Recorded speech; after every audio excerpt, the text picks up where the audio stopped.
Hello everyone, welcome to my YouTube channel. How are you all? So today in this video we will be doing a question that is related to Indian Penal Code. ये तो आप question देख के खुद ही पता लगाना कि कौन से सब्जेक्ट से रिलेटेड क्वेश्चन है. बेसिकली ये जो प्रॉब्लमेटिक क्वेश्चन है वो इंडियन पिनल कोड से है. आप लोग सॉल्व करो इस क्वेश्चन को और बताओ कि आंसर क्या होगा. First read the question yourself.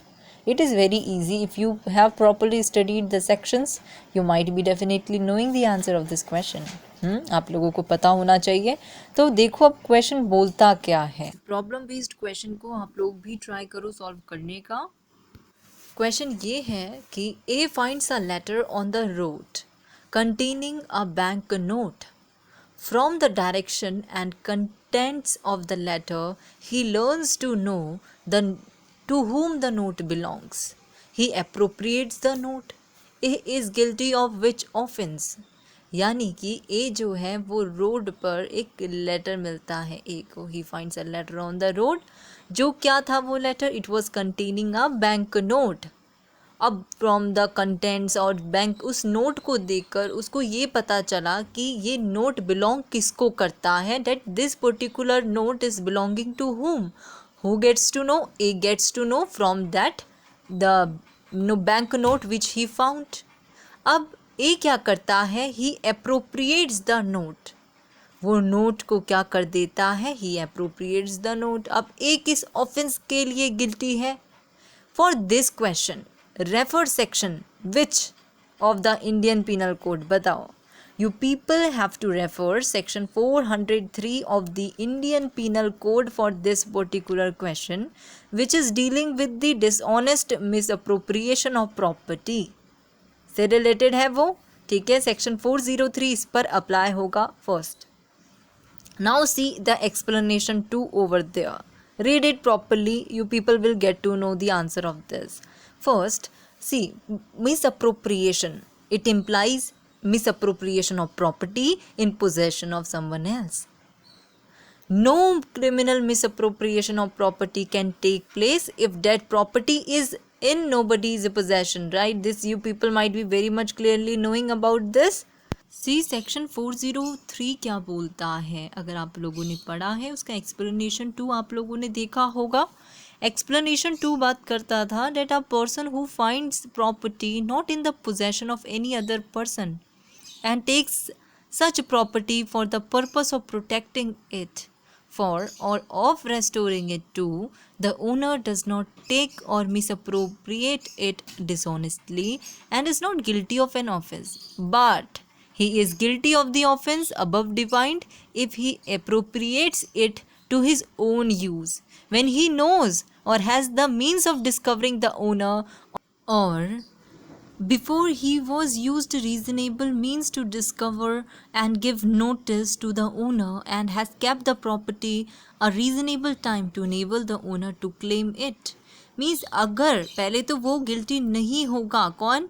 वो पर्सन जो प्रॉपर्टी को ढूंढता है, जो उसके पोजेशन पे नहीं है, उसको मिलती है property which is not in his possession definitely, और वो उस प्रॉपर्टी को ही takes if he take such property for the purpose of protecting, था खाली उसको प्रोटेक्ट करने के लिए, और वो उस प्रॉपर्टी को जो भी उसे प्रॉपर्टी मिली वो डिसऑनेस्टली उसे मिसअप्रोप्रिएट नहीं करता, तो वो कोई गिल्टी नहीं है ऑफेंस का 403 के अंदर. बट वो गिल्टी होगा डिसऑनेस्ट मिसअप्रोप्रिएशन ऑफ प्रॉपर्टी के लिए. कब? If he appropriates it to his own use. जो प्रॉपर्टी उसे मिली और वो क्या कर देता है, उस प्रॉपर्टी को अपने लिए इस्तेमाल करता है, जबकि उसे पता भी है कि कौन है उसका ओनर. जो प्रॉपर्टी उसने ढूंढी, ठीक है, उस प्रॉपर्टी का ओनर उसको पता चल गया कि कौन है. अब वो फिर भी उस प्रॉपर्टी को अपने यूज़ के लिए यूज़ करता है and has kept the property, जबकि अपने पास उस प्रॉपर्टी को रखता है या यूज़ करता है जब उसके पास रीज़नेबल टाइम भी है कि वो जाए और ओनर को बोले कि आपकी प्रॉपर्टी ये है जो मुझे मिली. देन अगर ऐसा करता है then he commits the offence under 403 of Indian Penal Code, that is dishonest misappropriation of property. Got it? Now see, question क्या था हमारा. अब क्वेश्चन देखो तुम लोग. क्वेश्चन बोलता है कि ए फाइंड्स ए ने लेटर को फाइंड करा जो रोड पे था. जिस पे bank which is containing a bank note now, और उसमें पता भी था कि ओनर कौन है, कि वो नोट किसको बिलोंग करता है. It was clearly known to the A. But A क्या करता है, वो अप्रोप्रिएट करता है अब उस नोट को. नाउ ए जो है क्या ऑफेंस कर रहा है, he is committing the offense under 403, that is he is doing dishonest misappropriation of property where he was knowing that who is the owner of that particular thing which he has found out. उसको पता था, उसके बाद reasonable time भी था, फिर भी उसने अप्रोप्रिएट करा उस प्रॉपर्टी को. तो हम क्या बोलेंगे, he has committed the offense under this 403 section Indian Penal Code. Try to find out 1 or 2 case laws on that, और उसको लिख सकते हो आप लोग उन केसेस को भी. और काफ़ी इजी है ये, समझने की कोशिश करो, समझ में अपने आप आ जाएगा. 403 सेक्शन पढ़ो. रीजनेबल मीन्स था, रीजनेबल टाइम है. It is always a question of fact, everybody note that, you might be knowing that. ठीक है, तो ध्यान में रखना. और इस सेक्शन एक्सप्लेनेशन 2 पढ़ो, इस पर्टिकुलर मिस अप्रोप्रिएशन वाला, dishonest misappropriation of property का 403 section. Try to study out and बताओ. और केस लॉस आप लोग बुक से खुद कर सकते हो, बिकॉज केसेस आर न्यूमरस. कोई सा भी आप लोग लिख सकते हो which is matching with this particular illustration which we discussed right now. Thank you so much, and we will be doing more questions of problem based very soon.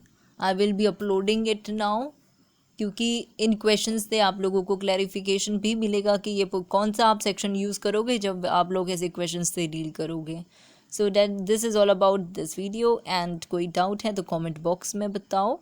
I will be definitely replying, not अगर urgently within a day if I am not replying, so कुछ दिनों में definitely I will be replying that question which you people are asking me in the comment box. ठीक है, तो thank you so much for watching. Thank you, and do like and subscribe my YouTube channel for more videos.